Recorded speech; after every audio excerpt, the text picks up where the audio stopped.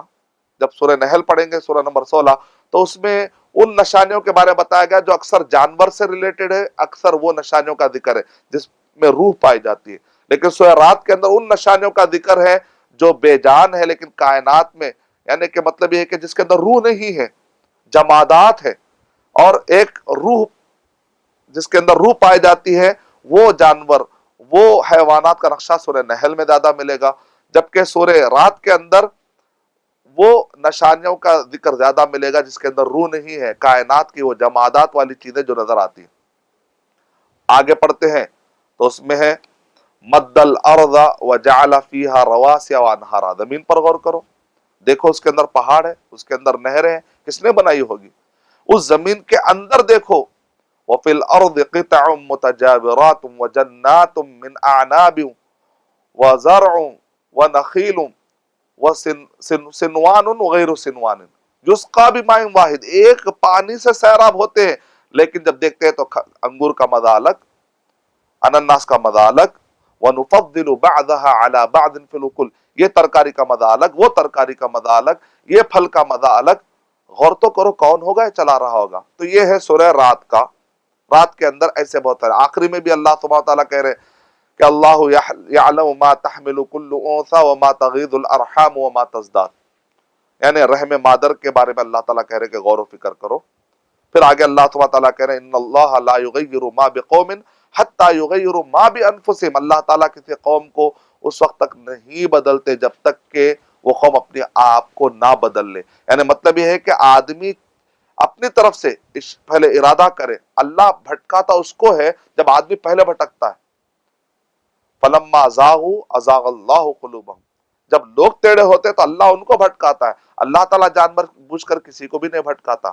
دوسری جگہ پر یہ تو آیت سورہ صف سورہ نمبر 61 کے آیت نمبر 5 میں اللہ نے کہا۔ سورہ شورى پڑھنے سے پتا چلتا ہے کہ وَيَهْدِي إِلَيْهِ مَن يُنِيبُ، جو تڑپتا ہے اللہ تعالیٰ اس کو ہدایت دے کر رہتے۔ اس کا مطلب نکلا کہ بندے کو اللہ نے آزادی دی اچھے راستے پر اور برے راستے پر۔ جب تک بندہ نہیں بدلے گا، اللہ سبحانہ و تعالیٰ کو کیا پڑی، تو بندے کو اللہ نے آزادی دی ہے، تو آزادی اس کو ہی استعمال کرے گا، صحیح راستے پر آئے گا تو اللہ تعالیٰ اس کو چینج کر دیں گے، اچھے راستے پر لائیں گے۔ لیکن وہ صحیح راستے پر آنا نہیں چاہتا تو پھر اس کو کوئی بدل نہیں سکتا۔ پھر جب سورہ ختم ہو رہا ہے تو وہاں پر بتایا گیا نَأْتِي الْأَرْضَ نَنْقُصُهَا مِنْ أَطْرَافِهَا، یعنی جو کفار قریش ہے، دو معنی ہیں، ایک تو یہ ہے کہ زمین اطراف سے کم ہوتے آ رہی ہے، آج کے سائنسدان کہتے ہیں کہ واقع زمین پر پانی کی سطح بڑھتے جا رہے، ایک وقت آئے گا کہ زمین پر پانی ہی پانی ہو سکتا ہے۔ نتیجے میں دیکھ رہے ہیں آپ ہر جگہ پر کہ لوگ کہہ رہے ہیں کہ بھئی کئی کئی جزیرے ڈوب جا رہے ہیں۔ ایک تو معنی یہ ہے اگر سیدھا سیدھا معنی، دوسرا معنی اگر اس کا معنی لیا جائے تو وہ یہ ہے، اے کفار قریش تم دیکھ رہے ہو کہ لوگ کلمہ پڑھ رہے آہستہ آہستہ آہستہ تمہاری گدی جو ہے، وہ تمہاری جو بادشاہت ہے، جو سلطنت ہے، وہ تنگ ہوتے جا رہے، مطلب ہے کہ تمہارے پاس سے لوگ کم ہو رہے ہیں اور محمد صلی اللہ علیہ وسلم کے پاس قافلہ بڑھتے جا رہا ہے۔ یعنی کہ تدبر کرو۔ سورہ ابراہیم اس کے بعد اسی پارے میں سورہ ابراہیم بھی ملے گا۔ سورہ ابراہیم میں اللہ سبحانہ و تعالی نے بڑے اچھے اسباق بیان کیے، نبی اکرم صلی اللہ علیہ وسلم کو تسلی کے لیے سورہ ابراہیم کے اندر شروع میں بہت سارے نعمتیں بتائی گئی ہیں، اور جیسے کہتے ہیں نعمتوں کا شکر اور نافرمانی، ان سب چیزوں کا ذکر کیا گیا، اور سورہ ابراہیم اس طریقے سے شروع کیا گیا کہ اس کے اندر بتایا گیا کہ ظلمات سے، تاریکیوں سے نکالنے کے لیے نبی اکرم صلی اللہ علیہ وسلم کو بھیجا گیا۔ یہ ہے سورہ ابراہیم کا خلاصہ ہے، نبیوں کو جو بھیجا جاتا ہے وہ ہے تاریکیوں سے، انسانیت کو تاریک سے، اندھیرے سے نکال کر اجالے کی طرف لانا۔ یہ ہے قرآن کا مقصد، یہ ہے رسولوں کا مقصد۔ لیکن جو لوگ شکر ادا کرتے ہیں اور یہ نعمتوں سے فائدہ اٹھاتے ہیں، ہدایت پہ آ جاتے ہیں، لیکن جو ناشکری کرتے ہیں، توجہ نہیں دیتے اللہ کی بھیجی ہوئی نشانیوں سے اور نبیوں کے بتلائے راستے سے فائدہ نہیں اٹھاتے، آخری میں نقصان ہو جاتا ہے۔ اور اللہ تعالیٰ کمپیریزن بھی کر کے بتائے، نعمت پانے والے، نعمت کھونے والے، نعمتوں کے ناشکرے کیسا ہوتے ہیں، یہاں تک کہ اللہ تعالیٰ نے کلمہ طیبہ اور کلمہ خبیثہ کی بھی اس کے اندر ایک موازنے کی کیفیت پیدا کی بتائی ہے اللہ سبحانہ و تعالیٰ نے، کہ اس کے اندر بتایا گیا أَلَمْ تَرَ كَيْفَ ضَرَبَ اللَّهُ مَثَلًا كَلِمَةً طَيِّبَةً كَشَجَرَةٍ طَيِّبَةٍ كَشَجَرَةٍ طَيِّبَةٍ أصلها ثابت وفرعها في السماء تؤتي أكلها كل حين بإذن ربها ويضرب الله الأمثال للناس لعلهم يتذكرون۔ اچھے کلمے کے لا الہ الا اللہ کی مثال ایسی ہے جیسے کہ اچھا درخت ہے جس کی جڑیں بڑی مضبوط ہے اور جس کے شاخیں آسمان تک پھیلی ہوئی ہے اور وہ ریگولر پھل دینے والا ہے۔ تو یہ ہے کلمہ طیبہ کے فضیلتیں۔ وَمَثَلُ كَلِمَةٍ خَبِيثَةٍ كَشَجَرَةٍ خَبِيثَةٍ اجْتُثَّتْ مِنْ